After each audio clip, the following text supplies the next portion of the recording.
Hi, I'm Lily. Today I'm going to read you a new book, Danny, the Champion of the World by Dahl.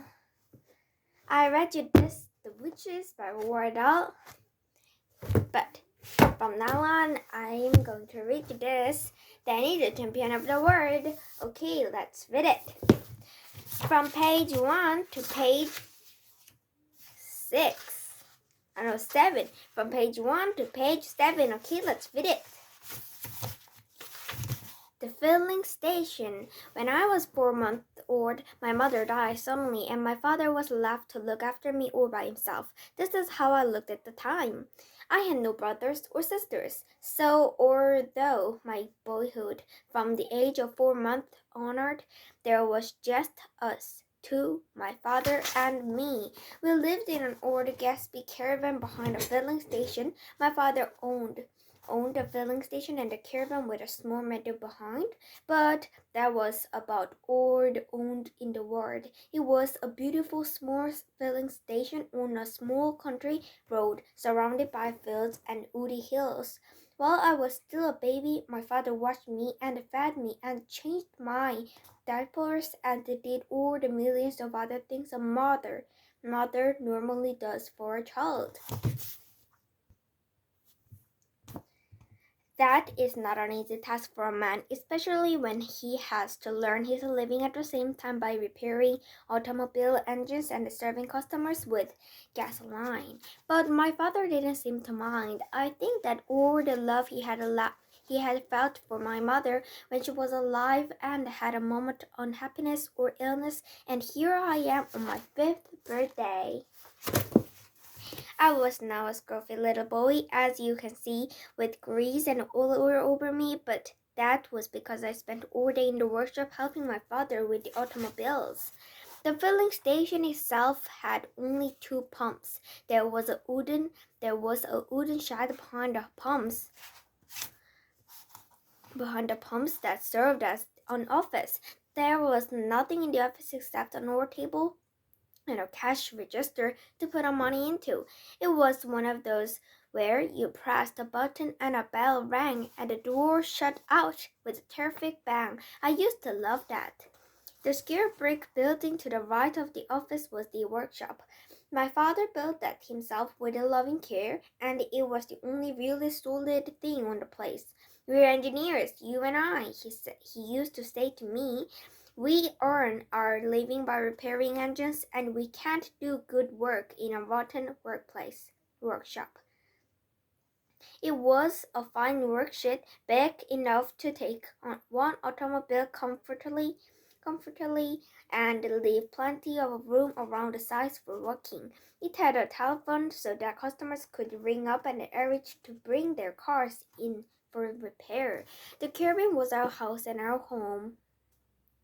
It was a real old Gatsby wagon with big wheels and fine patterns painted all over in it, yellow and red and blue. My father said it was at least 150 years old. Many Gatsby children, he said, he had been born in it and had grown up with it in wooden wheels.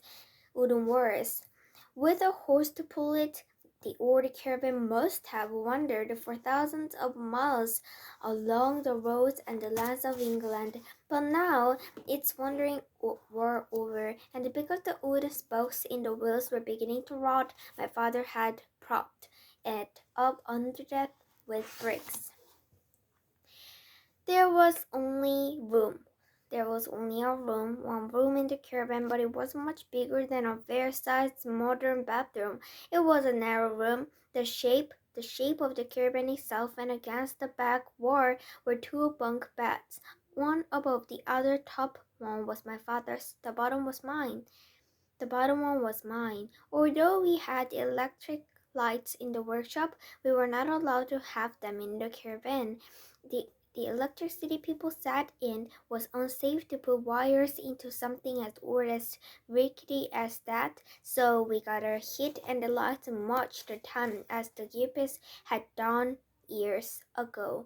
There was a wooden burning stove with a chimney that went up through the roof, and this kept us warm in winter.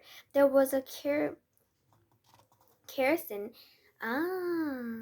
kerosene burner on which to boil a kettle or cook a stew, and there was a kerosene, I think it's kerosene, but okay, kerosene and the lamp hanging from the ceiling. When I needed a bath, my father would heat a kettle of water and pour it into a basin. When he would strip me naked and scrub me all over, standing up, this, I think, got me just as clean as if I were washed in a bathtub. Probably cleaner, because I didn't finish up sitting in my own dirty water. For furniture, we had 2 chairs and a small table, and those apart from a tiny chest of drawers were all the home comforts we possessed. They were all we needed. The lavatory was a funny little wooden hut standing in the meadow way back of the cabin. It was fine in the summertime, but I can tell you that sitting out on that snowy day in winter was like sitting in the icebox. Immediately behind the caravan was an old apple tree. It bore fine apples that ripped in the middle of the September. You could go on picking them for the next 4 or 5 weeks. Some of the bones of the tree hung right over the caravan, and when the wind blew the apples down in the night, they often landed on our roof. I would hear them going thump, thump, thump, thump above my head as I lay in my bunk, but those noises never frightened me because I knew exactly what was making them. I really loved living in the Gatsby caravan. I love it, especially in the evenings when I was tucked up in my bunk and my father was telling me stories. The kerosene lamp was turned low, and I could see lumps of wood glowing red hot in the old stove, and wonderfully it was to be lying there, snug and warm in my bunk in that little room. Most wonderful of all, the feeling that when I went to sleep, my father would still be there, very close to me, sitting in his chair by the fire or lying in the bunk above my one.